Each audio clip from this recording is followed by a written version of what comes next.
Baik, teman-teman, kali ini kita akan membahas tentang manajemen keuangan.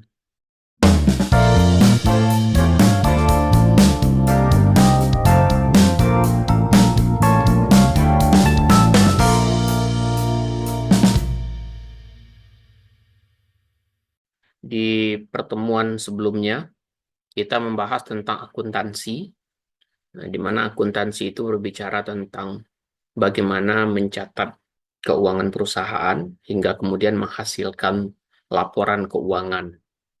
Laporan keuangan itu kemudian dianalisis hingga kemudian bisa digunakan dalam pengambilan keputusan.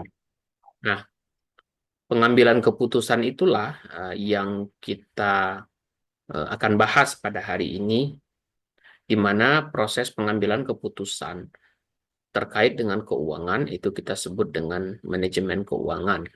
Dan orang yang melakukannya itu kita sebut dengan manajer keuangan, ya. Nah, kita akan lihat terlebih dahulu.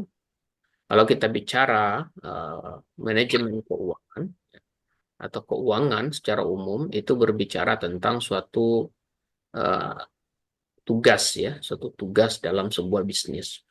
Dalam bisnis kita tahu ada banyak pekerjaan yang dilakukan, mulai dari manajemen keuangan, ya, pemasaran, em, sumber daya manusia, operasional, dan salah satu fungsi manajemen itu adalah manajemen keuangan. Nah, kalau kemarin di akuntansi kita hanya bicara tentang pencatatan, ya ini eh, bagaimana lalu lintas keuangan dalam perusahaan, baik keuangan yang sifatnya cash maupun yang sifatnya utang, baik yang sifatnya nominal maupun yang sifatnya real. Nah, pada manajemen keuangan kita masuk kepada hal yang lebih mendasar lagi tentang keputusan untuk menentukan dari mana uang itu akan kita dapatkan, kemudian berapa uang itu yang akan kita gunakan, lalu untuk apa saja uang itu kita gunakan. Nah, apa tujuan itu semua, ya? Tujuannya adalah untuk meningkatkan nilai perusahaan. Nah, teman-teman, nilai perusahaan itu suatu konsep yang cukup kompleks sebenarnya, tapi nilai perusahaan itu bisa kita refleksikan dari harga saham perusahaan itu. Semakin tinggi harga saham suatu perusahaan, itu mengindikasikan bahwa nilai perusahaan itu tinggi. Sebaliknya, semakin rendah harga saham suatu perusahaan, itu mengindikasikan bahwa nilai perusahaan itu rendah atau sedang menurun. Jadi itu alat untuk mengindikasikan, ya. Walaupun nilai perusahaan itu sebenarnya lebih lebih kompleks daripada itu. Hanya saja begini, bila sebuah perusahaan itu dianggap sangat bernilai, ya, bagi sebuah bagi investor, maka otomatis sahamnya akan tinggi, ya, nilai sahamnya akan tinggi. Sebaliknya, bila investor memandang bahwa perusahaan itu tidak bernilai, maka nilai sahamnya akan rendah.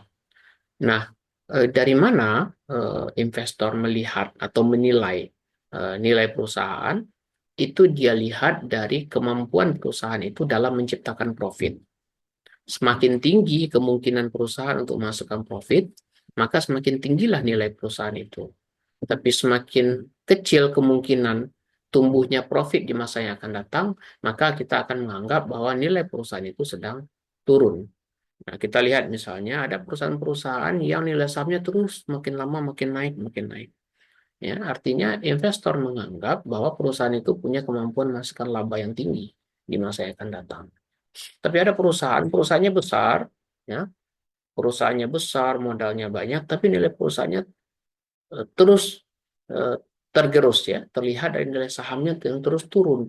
Artinya investor berpendapat bahwa di masa yang akan datang perusahaan yang terlalu besar ini tidak akan lagi menghasilkan keuntungan.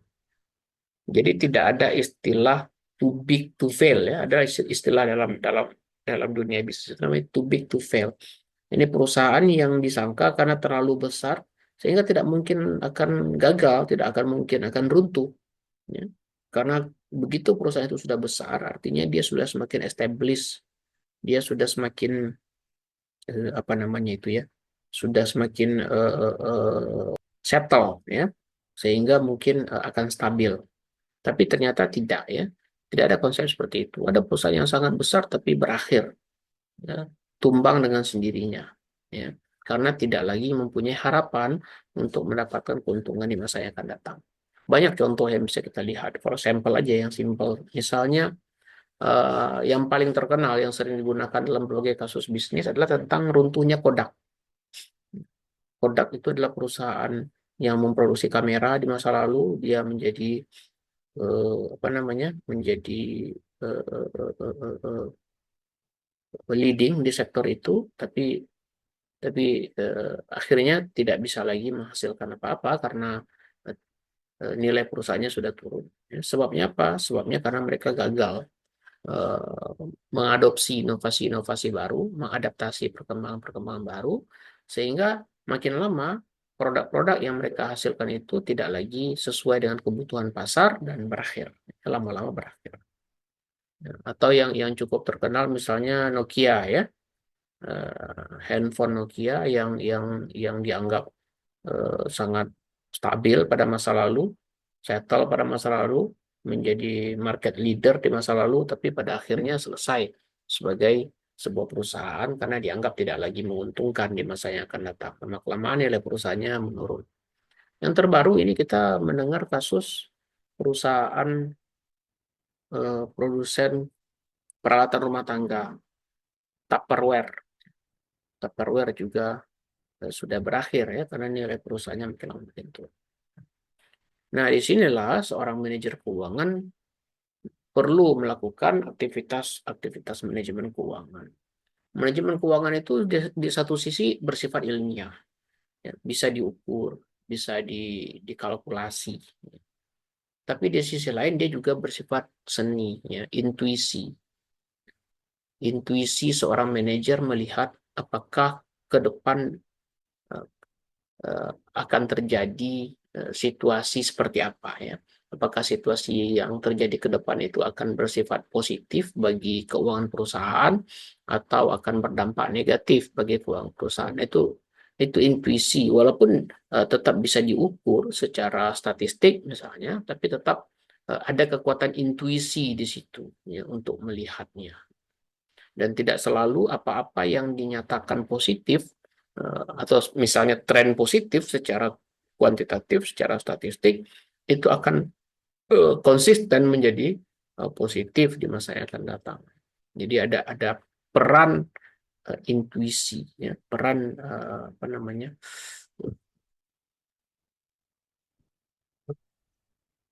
isyarat-isyarat yang muncul dari kecerdasan yang tertanam lebih lama. Ya. Intuisi itu kan bisa diasuh, ya, bisa dibangun ya. Semakin lama seseorang berada dalam suatu bidang, biasanya intuisinya terhadap bidang itu akan semakin meningkat. Nah, jadi manajer keuangan di sini perlu menggunakan intuisi itu untuk melihat sumber-sumber keuangan yang mana yang akan bernilai bagi perusahaan, kemudian membuat keputusan tentang kemana saja keuangan perusahaan itu akan disalurkan uh, dengan tujuan juga untuk meningkatkan nilai perusahaan. Tiga aktivitas utama ya yang dilakukan oleh seorang manajer keuangan atau tiga aktivitas utama dalam manajemen keuangan. Ini mulai dari aktivitas perencanaan, pembiayaan, dan investasi. Aktivitas perencanaan artinya seorang manajer keuangan menyiapkan desain, menyiapkan rencana, rencana tentang dari mana ia harus eh, mendapatkan sumber-sumber dana, lalu kemana sumber dana itu akan digunakan.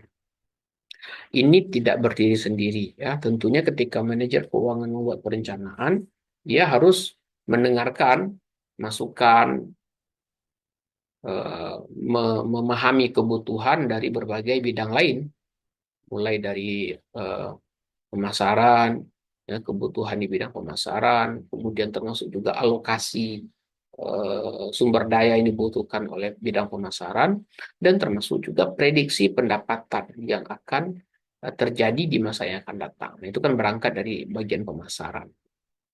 Di bagian produksi, ya, mereka membahas tentang biaya-biaya produksi, membahas tentang kebutuhan bahan baku, kebutuhan tentang tenaga kerja, kebutuhan modal, kebutuhan dan lain sebagainya. Ya.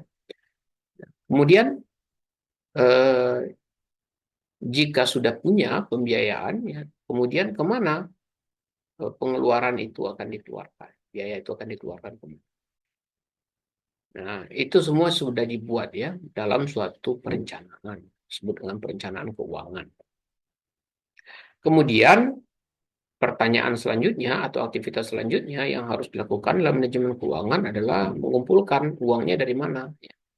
Itu namanya kok pembiayaan ya, atau dalam bahasa Inggris disebut dengan financing. Dari mana uangnya? Nah, apakah dipinjam atau investasi baru atau dari mana? Ya. Kemudian kemana uang itu akan disalur? Ini namanya keputusan investasi. Ya. Nah, tujuannya apa? Ya, tujuannya ketika diinvestasikan, ia bisa menghasilkan imbal balik atau imbal hasil yang lebih tinggi. Ya. Nah, di sisi lain, ketika memutuskan keputusan pembiayaan, tentu manajer keuangan juga berhadapan dengan kebutuhan untuk eh, bagaimana mengeluarkan biaya yang paling sedikit supaya mendapatkan keuntungan yang lebih besar. Jadi tiga ini yang harus dilakukan oleh manajer keuangan. Walaupun cuma tiga, tapi tentu tidak sederhana. Ya, ada pertimbangan-pertimbangan, ada teori, ada ilmu, ya. Termasuk juga tadi dikatakan intuisi yang harus eh, apa, digunakan untuk menyelenggarakan atau melaksanakan ketiga aktivitas utama ini.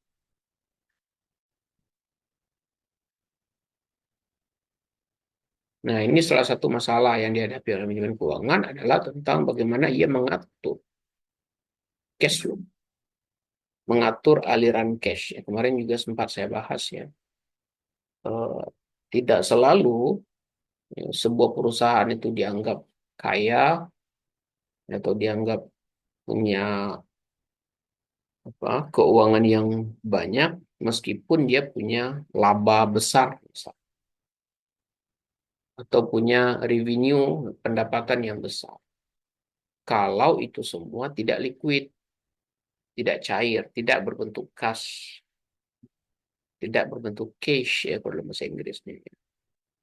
Jadi manajemen keuangan itu perlu em, membuat suatu kondisi di mana tetap tersedia likuiditas di dalam perusahaan, tetap tersedia uang cash dalam perusahaan yang memungkinkan perusahaan untuk melakukan berbagai aksi eh, atau tindakan di dalam perusahaannya. Karena semakin liquid, maka semakin mudah perusahaan itu bertindak. Tapi kalau semakin dia tidak liquid, maka akan semakin sulit perusahaan itu untuk bertindak. Jadi bayangkan misalnya Anda punya uang 1 juta dalam bentuk uang cash, atau Anda punya 1 juta tapi dalam bentuk barang. Tentu Anda tidak leluasa ya kalau 1 juta itu dalam bentuk barang. Mau diapakan? Ya, tentu mungkin dijual dulu sampai dia menjadi uang cash.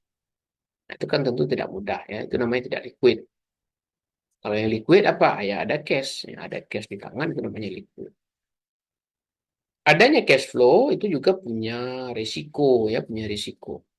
Ya, risikonya adalah bila misalnya manajer investasi itu, sorry, bila misalnya manajer keuangan itu mengambil keputusan-keputusan yang menguntungkan bagi perusahaan, tapi di sisi lain keuntungan-keuntungan itu juga membawa risiko. Istilahnya high risk, high return. Kalau ingin mendapatkan return yang besar, maka risikonya juga besar. Sebaliknya, kalau risikonya kecil, kemungkinan returnnya juga kecil. Ya. Nah, jadi harus diukur tuh, ya, diukur bagaimana ancaman-ancaman risiko atau faktor-faktor yang bisa mempengaruhi risiko.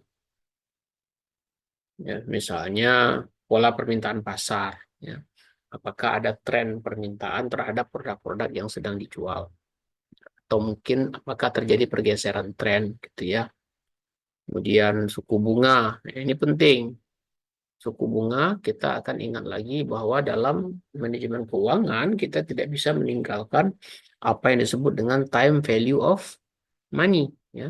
Nilai waktu dari uang. Maksudnya apa? Maksudnya adalah nilai dari uang itu berubah-ubah sepanjang waktu. 1 juta rupiah di tahun 2024 itu berbeda nilainya dengan 1 juta rupiah di tahun 2000. Walaupun nilai nominalnya sama-sama 1 juta rupiah. Tapi nilainya berbeda. Ya, di tahun 2000 dengan 1 juta rupiah, perusahaan bisa mengkonsumsi atau membeli dalam jumlah yang lebih besar dibandingkan dengan menggunakan 1 juta rupiah untuk membeli sesuatu bahan baku misalnya atau input di tahun 2024. Ya, walaupun nilainya sama-sama 1 juta. Nilai uangnya sama-sama 1 juta. Nilai nominal uangnya satu juta ya. Tapi nilai uang itu ketika digunakan sebagai alat pembayaran otomatis sudah menjadi rendah. Nah, ini perlu dipertimbangkan. Ya. Nah, biasanya yang paling mudah untuk mempertimbangkan nilai waktu dari uang adalah dengan melihat tingkat bunga.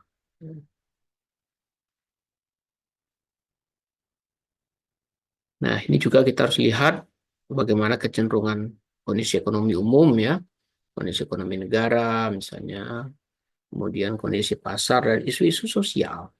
Yang makin ke sini juga kesadaran akan isu-isu sosial itu juga semakin meningkat.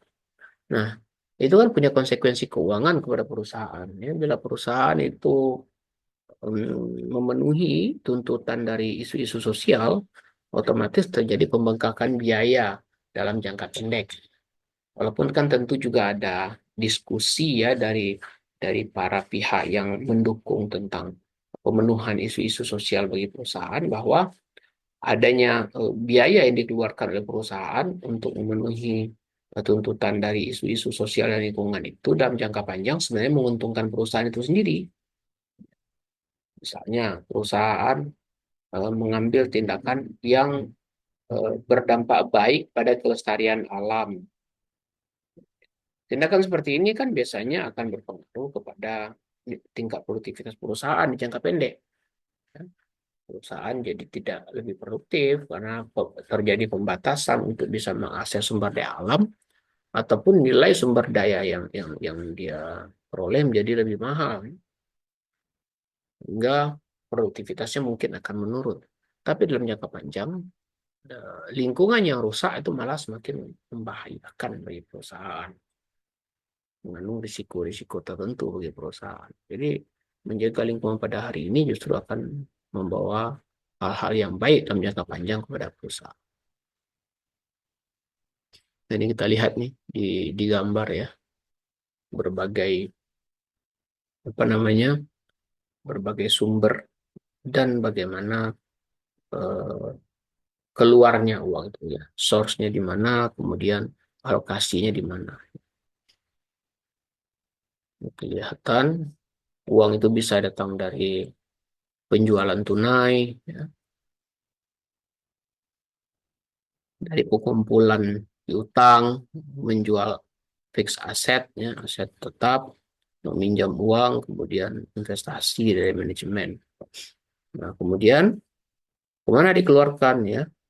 Keluarnya kepada pembayaran dividen, ya, membeli aset, gitu ya. Kemudian membayar beban-beban, gitu ya. Nah, itu adalah oh, apa? eh, penyaluran itu keluarnya uang dari dalam perusahaan. Ini kelihatan kalau digambar kelihatan panahnya ya. Ada panahnya ke arah dalam, ada yang panahnya ke arah luar. Artinya terdapat perbedaan di sini bahwa yang panahnya ke dalam itu menjelaskan tentang sumber-sumber keuangan, sedangkan panahnya keluar menjelaskan tentang kemana perusahaan itu mengeluarkan uang, atau mengalokasikan uang. Nah, kalau kita bicara pengeluaran perusahaan, maka ada pengeluaran yang sifatnya jangka pendek, ada yang jangka panjang. Jangka pendek itu sifatnya untuk operasional, kurang dari 1 tahun biasanya. Ya. Jadi di sana perusahaan menggunakan uangnya untuk membayar kegiatan produksinya, ya. Mencakup ya mengeluarkan untuk pembelian material, ya bahan baku, gitu ya. Kemudian ya terutama itu ya untuk jangka pendek. Nah, untuk menghasilkan jangka pendek ini ya bisa menggunakan kas ya, dari kas. Mau membeli bahan baku ya gunakan kas, membayar tenaga kerja gunakan kas. Atau bisa juga dari em, aset ya, aset yang lain misalnya di piutang ya, piutang atau persediaan. Nah, cuman syaratnya harus piutang yang bisa dikonversi menjadi kas dalam waktu yang singkat. Ya. Piutang itu kan perusahaan yang punya dana di pihak lain ya, berupa utang pihak lain kepada perusahaan. Jadi dalam perusahaan dalam pengeluaran jangka pendek itu perusahaan berusaha untuk membayar tagihan jangka pendeknya. Nah, kalau jangka panjang beda lagi. Jangka panjang itu disebut juga ya, pengeluaran jangka panjang disebut juga dengan capital expenditure ya. Capital expenditure, pengeluaran modal atau belanja modal. Ya, tujuannya apa ya? Tujuannya untuk mengembangkan perusahaan. Ya, perusahaan tadinya kecil dibikin jadi besar. Nah, butuh capital expenditure. Atau untuk menambah peralatan, mesin, atau untuk mengganti mesin atau peralatan yang ada. Nah, untuk menyusun itu ya perlu penganggaran, ya perencanaan anggarannya disebut dengan capital budgeting. Nah, jangka pendek. Gimana cara mengelola pengeluaran jangka pendek? Ya, di jangka pendek kita tahu perusahaan itu artinya harus mengelola keuangan dalam waktu kurang dari 1 tahun untuk mendukung kegiatan operasionalnya. Apa yang harus dilakukan? Pertama, dia harus punya manajemen kas. Ya, bagaimana mengelola kas dengan baik, membuat keputusan-keputusan terkait dengan kas. Ya. Tujuannya adalah supaya perusahaan tetap liquid, tetap cair, ya. Perusahaan tetap apa namanya itu? Perusahaan tetap mempunyai uang ya, untuk membiayai kegiatan. Baik, jadi dalam manajemen kas, isu terbesarnya adalah bagaimana agar dalam perusahaan itu tetap tersedia kas untuk memenuhi kewajiban-kewajiban perusahaan. Artinya perusahaan itu harus tetap liquid. Ya. Tetap liquid itu artinya em, apa? Tidak terjadi kelebihan pengeluaran sehingga perusahaan mengalami defisit. Di sisi lain juga tidak terjadi eh, kelebihan kas ya di mana perusahaan mengalami surplus. Ya. Jadi perusahaan ingin terjadi keseimbangan antara ketersediaan kas dengan kebutuhan. Ya. Kalau terlalu banyak kas, artinya ada banyak sumber daya yang tidak terkelola, gitu ya, atau tidak efisien. Tapi di sisi lain, jika terlalu sedikit kas, itu juga perusahaan kesulitan dalam memenuhi kewajiban-kewajiban jangka pendeknya. Nah, kemudian yang kedua, perusahaan juga ya, dalam mengelola pengeluaran jangka pendek, ia juga perlu mengatur tentang piutang. Piutang itu kan artinya utang pihak lain eh, kepada perusahaan ya, atau hak perusahaan yang ada di pihak lain yang seharusnya itu sudah dibayarkan kepada perusahaan, tapi belum dibayarkan. Piutang ini penting sebenarnya ya. Em, Adanya fasilitas utang memungkinkan perusahaan untuk mendapatkan konsumen yang lebih banyak. Ya, misalnya nih, Dede ingin beli ya, produk dari sebuah perusahaan, tapi belum punya uang. Nah, kalau perusahaan itu ingin mendapatkan konsumen atau meningkatkan penjualannya atau meningkatkan pendapatannya, maka cara untuk menarik agar Dede itu mau membeli perusahaan itu ya sediakan fasilitas utang kan, kredit, gitu ya. Sehingga Dede yang tadinya tidak berencana untuk membeli produk itu sekarang mau. Ya. Setelah kamu lihat bisa bisa utang, ya udah beli aja gitu kan bisa utang, ya. Bisa kredit, ya. Bisa dibayar cicilan, misalnya. Ya udah beli, gitu ya. Jadi ini menguntungkan dari sisi marketing ini menguntungkan, memudahkan konsumen untuk membeli. Ya. Jadi salah satu hal yang menjadi faktor yang apa namanya itu, yang menjadi intermediasi ya, perantara antara kesediaan untuk mengkonsumsi dengan konsumsi aktual itu kan salah satunya adalah ketersediaan biaya ya, ketersediaan uang. Konsumen itu sudah ingin mengkonsumsi satu produk, berhasrat untuk mengkonsumsi satu produk, tapi tidak jadi mengkonsumsi karena tidak ada biaya, ya, tidak ada uang. Maka datang lain fasilitas kredit, utang, bayar dulu, pakai dulu, nanti dibayar secara cicilan atau ditunda pembayaran di masa yang akan datang. Bagus secara marketing. Tapi secara keuangan ini kan mempengaruhi likuiditas perusahaan. Ya, bagaimana jika utangnya, piutang ini terlalu banyak ya, orang lain yang berhutang ke perusahaan terlalu banyak, sehingga perusahaan juga mengalami kesulitan likuiditas nantinya. Ya. Tidak mampu memenuhi kewajiban-kewajibannya kepada pihak lain karena uangnya berada di tangan pihak-pihak yang berhutang kepadanya. Jadi perlu ada syarat yang cukup ketat supaya piutang itu tidak berubah menjadi piutang tidak tertagih. Piutang yang akhirnya tidak bisa dicairkan menjadi likuiditas. Kenapa? Karena terjadi kredit macet. Ya, konsumen tadinya nggak bisa beli dikasih utang, akhirnya dia nggak bayar utangnya, produknya udah dia bawa, gitu kan? Nah itu kan membahayakan perusahaan.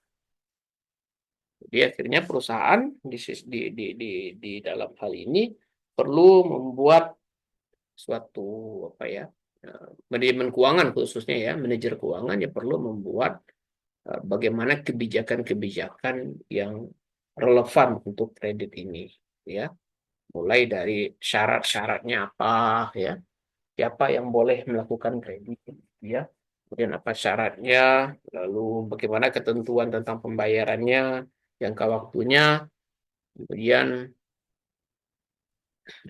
bagaimana apa namanya jangka waktunya, apakah ada diskon. Nah, biasanya kan ada diskon ya, kalau tunai harganya lebih murah ketimbang kredit misalnya ya. Atau kalau ada pembayaran lebih cepat ada diskon juga gitu ya. Kemudian bagaimana penagihan. Nah, ini penting ya. Bagaimana caranya menagih supaya piutang itu tidak berubah menjadi piutang tidak tertagih. Kemudian dalam jangka pendek yang perlu juga diatur, dikelola adalah bagaimana manajemen persediaan jangka pendek. Ya, perusahaan itu kan ketika dia akan memproduksi, dia ada persediaan bahan baku. Bagian produksi ingin bahan baku itu tersedia dalam jumlah besar, sehingga setiap kali mereka ingin memproduksi, bahan baku ada tersedia. Sebaliknya mereka tidak menginginkan, misalnya ketika mereka akan memproduksi, bahan bakunya tidak tersedia. Kalau bahan baku tidak tersedia, maka proses produksi akan tertunda. Ya, proses produksi tertunda untuk menunggu datangnya bahan baku.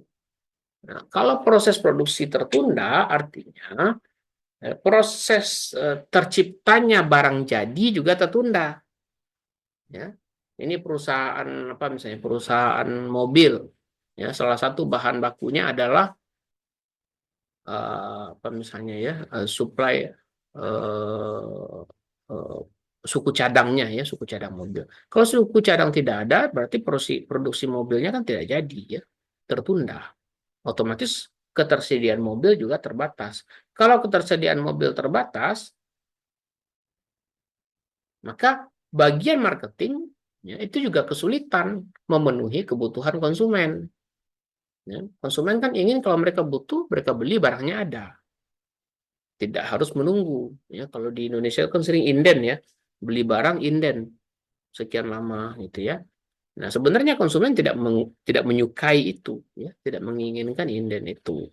Konsumen inginnya ada ketersediaan. Jadi, baik bagian keuangan maupun bagian pemasaran itu sama-sama menginginkan ketersediaan. Bagian pemasaran menginginkan ketersediaan barang jadi, bagian produksi menginginkan ketersediaan bahan baku untuk memproduksi. Tapi di sisi lain, manajer keuangan kan juga punya punya pandangan, ya. Terlalu banyaknya ketersediaan ya, atau persediaan ini juga mempengaruhi kepada biaya, ya. Ada biaya persediaan di situ, ya, atau biaya konsumsi di situ, gitu ya. Mungkin lebih baik membeli sedikit demi sedikit sesuai dengan kebutuhan ketimbang membeli dalam jumlah banyak. Karena membeli dalam jumlah banyak, ya, membeli bahan baku dalam jumlah banyak, itu kan akan biayanya akan lebih besar ketimbang membeli bahan baku dalam jumlah sedikit. Jadi beli sedikit, diproduksi, terjual, nah itu lebih baik ketimbang stok banyak. Itu yang pertama ya, cara membeli biaya untuk pengadaannya. Yang kedua, biaya untuk handlingnya jadi lebih tinggi kan, biaya untuk menangani stok yang banyak itu lebih tinggi. Kalau stoknya banyak, otomatis apa namanya butuh penanganan ya butuh penyimpanan misalnya ya butuh butuh apa ya pemeliharaan dari atau maintenance daripada stok itu. Kalau enggak malah akan rusak ya. Nah, muncullah di sana biaya pemeliharaan, biaya pergudangan dan lain sebagainya ya. Itu kan akan sangat memakan biaya ya. Jadi tidak efisien ya. Jadi jika jumlah persediaan terlalu tinggi, hal ini biasanya akan mempengaruhi jumlah modal kerja yang dimiliki oleh perusahaan. Ya. Kalau persediaannya banyak, ya harus modal kerjanya jadi semakin besar. Nah, itu akan memaksa perusahaan untuk mencari sumber dana untuk menutupi kebutuhan yang besar itu. Dari mana? Dari minjam. Ya. Kalau perusahaan meminjam, ya artinya kan perusahaan punya risiko juga. Ya. Jadi itulah ya kebijakan soal manajemen persediaan. Nah, di sisi lain, di sini juga ada rasio perputaran ya. Rasio perputaran itu apa ya, seberapa banyak seberapa kali terjadi penggunaan bahan baku secara berulang. Jadi rasio perputaran itu eh, bagaimana ya? Turnover rasio itu katakanlah dalam satu siklus produksi ya, dia menghasilkan output. Ketika dia menghasilkan output, kemudian siklus jalan lagi menghasilkan output lagi. Nah, semakin tinggi rasio itu artinya perusahaan eh, mempunyai aktivitas yang cukup tinggi ya. Kalau cukup tinggi berarti dia membutuhkan supply yang cukup banyak ya. Kalau tidak ada ya itu mengakibatkan konsumen nanti akan kecewa ya, karena mereka tidak bisa mendapatkan produk di waktu yang seharusnya, maka maka si konsumen itu cenderung untuk pindah kepada perusahaan lain ya. Anda mungkin beli produk di toko A, produknya nggak ada, ya Anda akan pindah ke toko B kan. Ya, tidak mungkin Anda bertahan nunggu di situ kan. Nah, itu akan merugikan kepada perusahaan. Dari mana sumber pembiayaan jangka pendek? Ada dua nih. Ya. Ada sumber pembiayaan jangka pendek dengan agunan, ada yang tanpa agunan. Ya. Ada yang tanpa agunan, ada yang dengan agunan. Tanpa agunan dulu kita bahas ya. Tanpa agunan, kita bisa mendapatkan sumber biaya jangka pendek, misalnya dengan utang dagang. Utang dagang itu apa? Utang dagang itu adalah utang yang waktunya pendek dalam waktu eh, kurang dari 1 tahun. Ini biasanya berlaku dalam bisnis besar. Itu beda ya dengan bisnis kecil ya. Kalau bisnis besar, itu bahan baku itu nggak langsung dibayar. Beda ya kalau Anda punya usaha kecil di rumah, misalnya orang tua Anda jualan kue misalnya ya. Kalau dia jualan kue, dia kan butuh tepung tuh. Nah, dia kan beli tepung ke pasar, cash kan? Beli tepung, bayar tepungnya ke penjual tepung, lalu eh, dia bisa membuat kue di rumah. Kuenya kemudian dijual, kan begitu ya. Tapi kalau dalam bisnis, itu Anda bisa menggunakan model utang dagang. Utang dagang itu bagaimana? Anda beli tepung ke supplier, tapi tepungnya nggak usah dibayar dulu. Ada perjanjian, dia akan dibayar misalnya 1 bulan yang akan datang. 30 hari yang akan datang. Ya, misalnya ada perjanjian tuh 2/10 N per 30 misalnya ya. Nah, itu ada hitung-hitungannya nanti di bagian kalau Anda punya belajar yang lebih dalam nanti ya. Jadi utang dagang dengan syarat 2/10 N per 30 ya. Dapat potongan 2% jika dibayar dalam 10 hari, batas waktu terakhir pembayaran ada dalam 30 hari misalnya. Nah, artinya secara tidak langsung sebenarnya Anda dapat pembiayaan di situ selama 30 hari. Ya, walaupun tidak ada uang di situ, tapi Anda dapat bahan baku. Selama 30 hari tidak perlu Anda bayar. Kebayang nggak ya? Itu sebagai bentuk pembiayaan gitu loh. Dahlia ingin bisnis kue, tapi bisa mendapatkan bahan baku dengan syarat seperti tadi. Dahlia boleh pakai tepung ini, bayarnya 1 bulan yang akan datang. Itu kan secara tidak langsung adalah pembiayaan, pinjaman kan? Pinjaman itu. Bikin hari ini, besok jual. Bikin lagi hari ini, besok jual. Nanti setelah sebulan baru bayar tuh tepung ke supplier. Ya, jadi selama 1 bulan dia dapat pinjaman. Ya, pinjaman tepung. Ya, itu bentuk pembiayaan dalam jangka pendek dalam bentuk utang dagang. Itu namanya utang dagang. Yang kedua, pinjaman bank. Ini yang paling gampang ya, bisa Anda pahami pasti ya. Kalau perusahaan Anda bisa bankable, memenuhi persyaratan dari perbankan, maka dia bisa membayar utang. Meminta pinjaman kepada ya, mengajukan Pak, maaf Pak, ya. agunan itu apa sih Pak? Oh, agunan itu jaminan dalam. Oh, oke Pak, terima kasih Pak. Jadi kalau pinjaman pinjaman dengan agunan itu artinya pinjaman itu harus menggunakan jaminan di belakangnya. Misalnya ada aset, biasanya gitu ya. Agunan itu aset. Aset itu menjadi jaminan kepada pihak yang meminjamkan. Kalau ini tanpa agunan ya. Kalau utang dagang ya nggak ada agunannya gitu ya. Anda beli beli barang ya nggak ada agunan gitu ya. Bayarnya minggu depan atau bulan depan sesuai perjanjian. Ya, sebenarnya itu berdasarkan trust, kepercayaan. Kalau pihak supplier itu percaya kepada Anda, maka secara otomatis Anda bisa mendapatkan utang dagang. Kalau pinjaman bank juga ada. Pinjaman bank tanpa agunan, namanya kredit tanpa agunan. Ya, bank juga punya konsep ini. Kalau untuk UKM di Indonesia itu namanya KUR, kredit usaha rakyat. Ya, di Indonesia ada ya, kredit usaha rakyat. Itu dari pemerintah yang menggunakan bank sebagai pelaksananya. Itu juga tanpa agunan. Nah, yang penting Anda bisa menunjukkan apa bukti bahwa bisnis Anda punya potensi untuk berkembang dan dengan potensi itu ada juga potensi untuk bisa membayar utang itu. Itu namanya KUR ya, kredit usaha. Yang ketiga juga bisa menggunakan surat utang komersial. Surat utang komersial itu bisa digunakan kepada perusahaan-perusahaan lain, misalnya ya. atau kepada perbankan lain, kepada perusahaan lain atau kepada pemerintah dengan mengajukan permintaan kepada mereka agar menyediakan kepada perusahaan.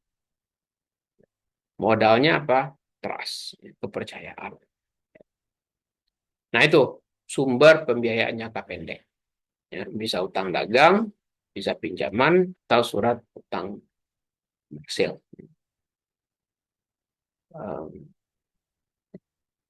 Surat utang komersil itu namanya commercial paper, ya. Surat utang komersil. Dan uniknya ya, surat utang komersil ini bisa diperdagangkan di pasar modal. Ya. Jadi misalnya Delan butuh butuh butuh butuh pembiayaan, Delan bisa mengajukan surat utang komersil misalnya kepada Dahlia. Dahlia punya perusahaan nih. Ya udah, Delan mengajukan pinjaman kepada Dahlia. Ya. Nah, lalu kemudian Dahlia mengeluarkan apa, uang itu untuk Delan dan Dahlia pegang surat utang komersil. Nah, surat utang itu bisa Dahlia jual di pasar modal. Ya, itu namanya commercial paper, surat utang komersil. Itu ya jangka pendek ya. Nah, kalau jangka pendek pakai agunan juga bisa. Misalnya pinjaman bank juga ada yang pakai agunan. Tuh, tadi kita bahas kredit tanpa agunan, tapi juga ada kredit dengan agunan. Ya, bank juga bisa menyediakan kredit dengan agunan dan itu biasanya lebih besar. Ya, misalnya aset, ya, tanah, lahan, ya, itu bisa diajukan kepada perusahaan, kepada bank. Ya. Kemudian juga bisa pinjaman kepada perusahaan pembiayaan.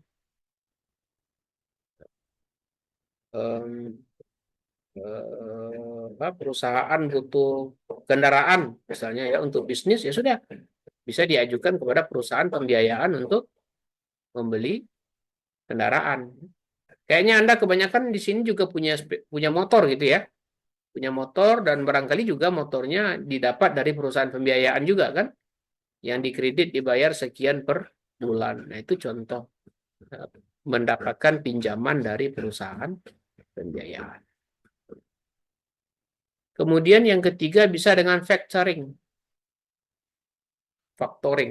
Factoring itu kalau dalam bahasa Indonesianya namanya anjak piutang. Nah, ini anjak piutang. Misalnya B memerlukan biaya, dia meminjam kepada A. Ya, artinya B mempunyai utang kepada A. Ya. Kemudian C memerlukan biaya, dia meminjam kepada B. Ya. C minjamkan apa, berhutang kepada B. Ya. Artinya di sini A punya piutang kepada B, ya enggak? A kepada B itu ada piutang, B kepada C ada piutang. Betul? Betul ya? Nah, anjak piutang itu maksudnya adalah B meminta agar A tidak usah mengutip atau memungut atau menagih piutang kepada B, tapi A sebaiknya menagih piutang kepada C. Ya. Jadi C di sini tidak perlu bayar kepada B, tapi C pindah membayarnya kepada A. Nah, ini namanya factoring atau anjak piutang. Nah, ini menjadi salah satu bentuk pembiayaan sehingga B tidak perlu lagi membayar utang kepada A. Ya, sehingga dengan demikian B bisa menggunakan uangnya menggunakan untuk kebutuhannya ya, untuk kegiatan operasional. Nah, bagaimana dengan pembiayaan jangka panjang? Seperti kita bahas tadi, kalau pembiayaan jangka panjang yang dibiayai adalah kebutuhan-kebutuhan yang sifatnya eh, lebih lama di atas 1 tahun ya. Misalnya untuk penggantian bahan bahan penggantian fix aset misalnya ya, penggantian aset tetap penggantian gedung, bangunan, penggantian mesin, ya, penggantian peralatan, ya, atau penggantian sistem informasi. Ya. Di samping penggantian juga mungkin perluasan, ya, perluasan bisnis, penambahan cabang, penambahan aset, penambahan mesin, penambahan apa peralatan, gitu ya. Jadi ini sifatnya adalah jangka panjang. Nah, kalau untuk pembiayaan jangka panjang, muncul pertanyaan, dengan apa pembiayaan jangka panjang itu akan dibiayai? Ya. Apakah dengan utang ataukah dengan modal? Nah, pilihan untuk menggunakan modal atau menggunakan utang itu punya konsekuensi. Ya. Ini kita lihat nih perbedaannya ya. Apa bedanya jika kita menggunakan pembiayaan dengan menggunakan utang atau menggunakan pembiayaan sendiri, ya, atau equity, ya, atau modal. Pertama, dari aspek manajemen. Kalau kita menggunakan pembiayaan dalam bentuk utang, maka kreditur, ya, pihak yang meminjamkan uang itu tidak bisa ikut campur dalam manajemen perusahaan. Delan bikin perusahaan, kemudian pinjem, ya. Maka pihak yang meminjamkan itu ya sekedar meminjamkan. Kemudian bila tiba waktunya dibayar. Pihak yang meminjamkan tidak ikut campur dalam manajemen perusahaan itu, ya, tidak ikut campur dalam bisnisnya.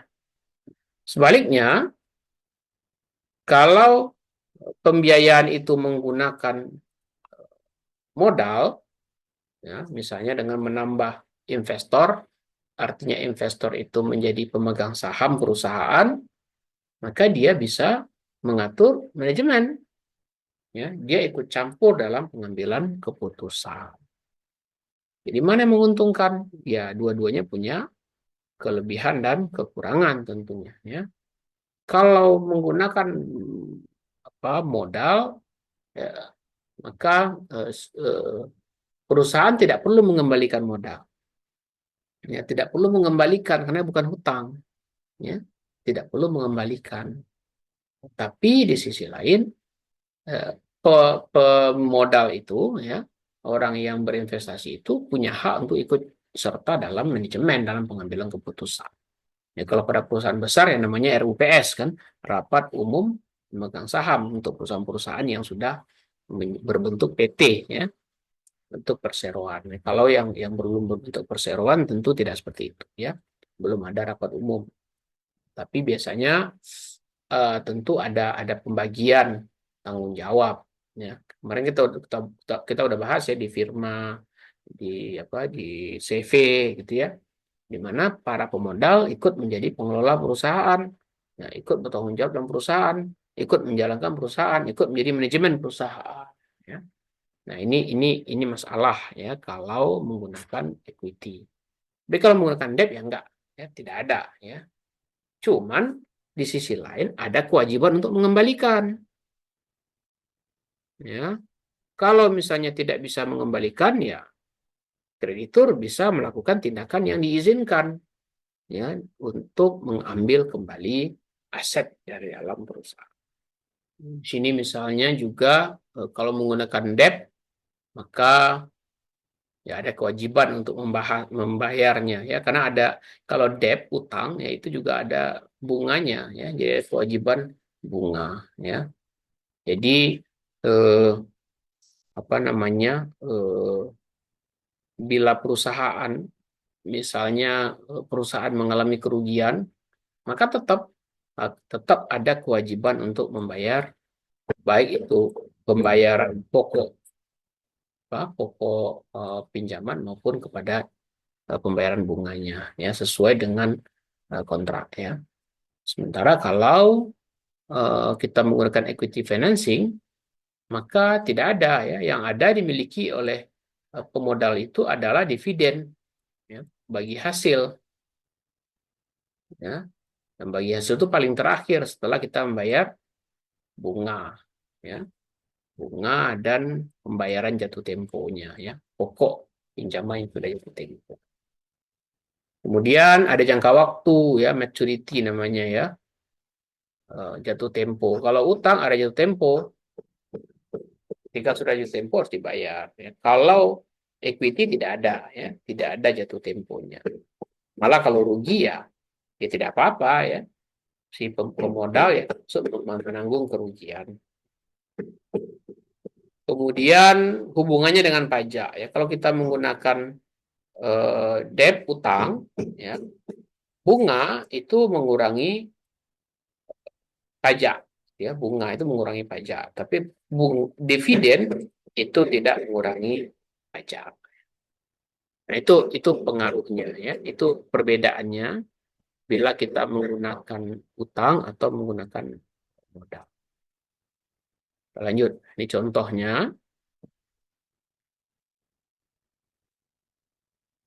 Contoh pembayaran dengan utang, ya.